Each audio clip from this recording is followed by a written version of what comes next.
We are now live with Coach Ryan Lamb just to have a bit of a conflab about what's gone on, what's coming forward, and what we're looking forward to. So, Ryan, it's been a couple of weeks since we've had a public discourse.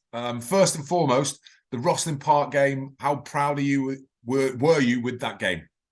Yeah, it was a really good game for us, wasn't it? I think obviously with losing Mills early on in the game, it made it a lot more difficult, and with the conditions that were there, it maybe played into our hands a little bit because we slowed the ball down. Thought defense was really good all through the game, and the boys showed so much fight and determination.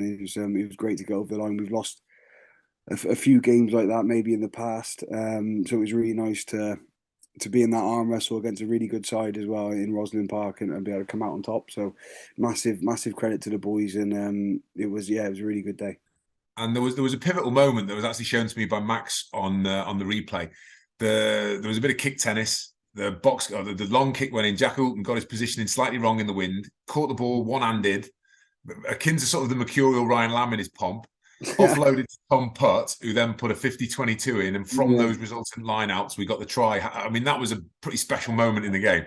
yeah, definitely. I mean, I think the boys are playing with a lot of confidence. I think they're starting having that type of settled 15 that really helped over the last few weeks, and they're starting to get to know each other a lot better.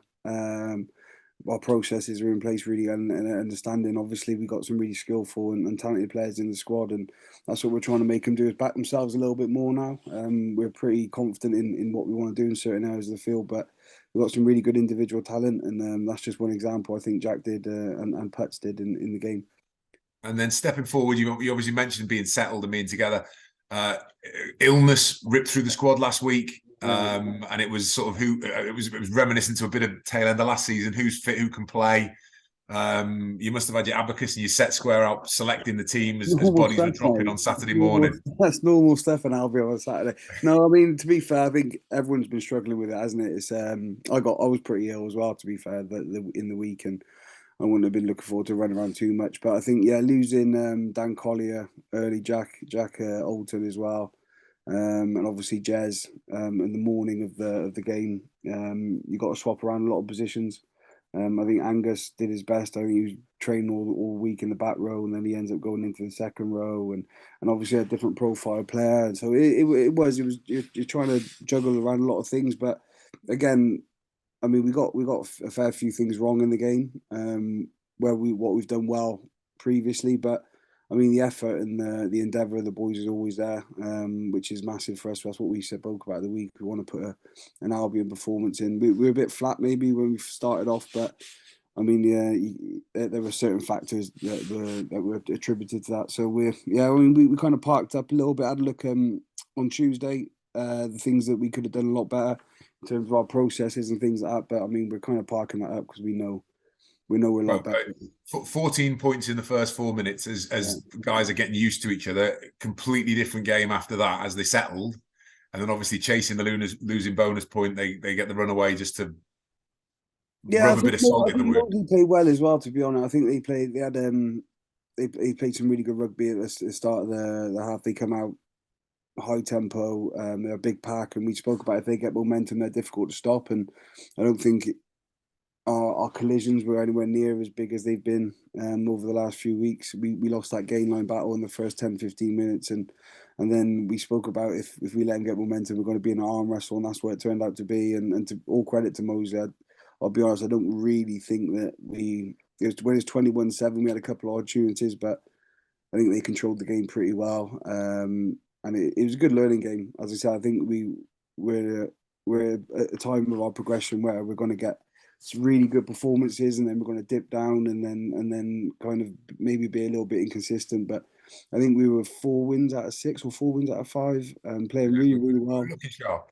And then we've dipped down last week, but as I said, there was factors that contributed to that as well. So it's nothing. We're not panicking, that's for sure. No, and now there's an interesting challenge over the next couple of weeks because we're going into a couple of games where, on paper, certainly we're going to be the favourites. Although Leeds had a really heartening result, drawing with second in the table Cambridge. And then following that, obviously Taunton, and I want to talk about both those games, 10th and 17th of December. Come on down to the Brickfields and enjoy your Yeah, game. get down, But yeah.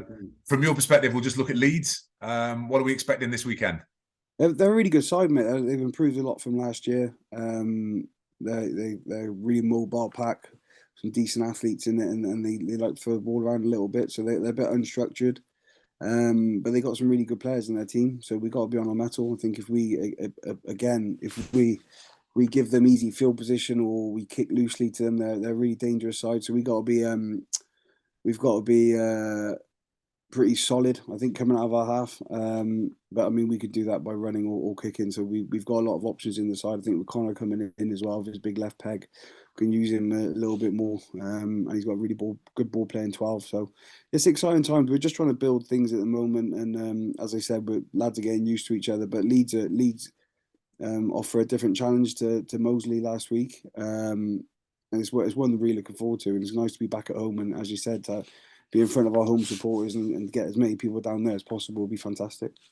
Well, just a quick diversion. You mentioned Connor. He's not quite Jamiroquai, half the man he used to be, but he's certainly a more lean, mean fighting machine. How good is it to have him back in the fold? Yeah, he's good. I mean, Connor, he brings a lot of good qualities. He's got a real skillful player. I would say left foot, big boot on him as well. And I think, yeah, I think over maybe the time where we didn't play a lot of rugby, I think a lot of lads kind of got out of nick and decided well, you're not playing regularly and things like that. So he went away to Scotland. He played regularly with us. Then he went away to Scotland and played quite a bit of rugby up there, training pretty much full time. So yeah, he come back in really good shape, and it's really exciting to have him on the squad again. To have that type of experience. So yeah, it's great to have him in the squad. Fantastic. And then obviously the Christmas Bonanza Taunton. I think we'll look at that next week. So Ryan, I think what I'm going to do is now, so thank you for your time. And we're looking forward to cheering you on Saturday. I appreciate that sometimes I can be a bit vocal, so I'll make sure that the head is in the fridge and I'm not screaming too loud and encouraging Jake Clemson to That's my problem, I think. give away some penalties. But Yeah. looking forward to it, mate. And we'll see you at the Brickfields, 3 o'clock kickoff, Plymouth Albion versus Leeds Tykes. Big game. Cheers, Bentos. Thanks, mate. No worries.